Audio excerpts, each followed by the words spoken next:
কোনো কিছু শুধু ওই কি কি হয়েছে সেইগুলো বলে শেষ করা যাবে না।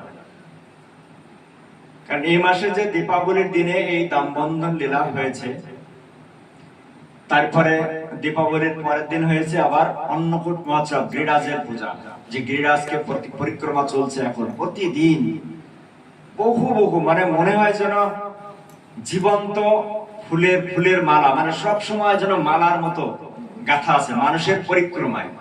উপর থেকে দেখলে মানে ওটাকে দেখাচ্ছে উপর থেকে, মানে মনে হচ্ছে যেন গিরিরাজ মালা পরে আছে, জীবন্ত মালা সব সময় চলছে, মানুষ মানে পর পর সব লেগে আছে, উপর থেকে দেখা যাচ্ছে যেন মালা পরে আছে গিরিরাজ। তা সেই রকম পরিক্রমা এখন চলছে, সব ভোরে উঠে পরিক্রমা করা শুরু করে দিয়েছে। তারপরে এই মাসে তুলসী জলদান বা তুলসী পত্র, একটি তুলসী পত্র ভগবানের চরণে দিলে 10,000 গোদানের ফল লাভ হয় বা অশ্বমেধ যজ্ঞের ফল লাভ হয়।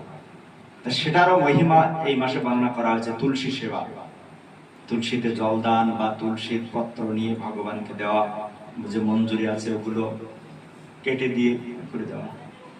তো যাই হোক, তুলসীর সেবা, তুলসী প্রদক্ষিণ করা,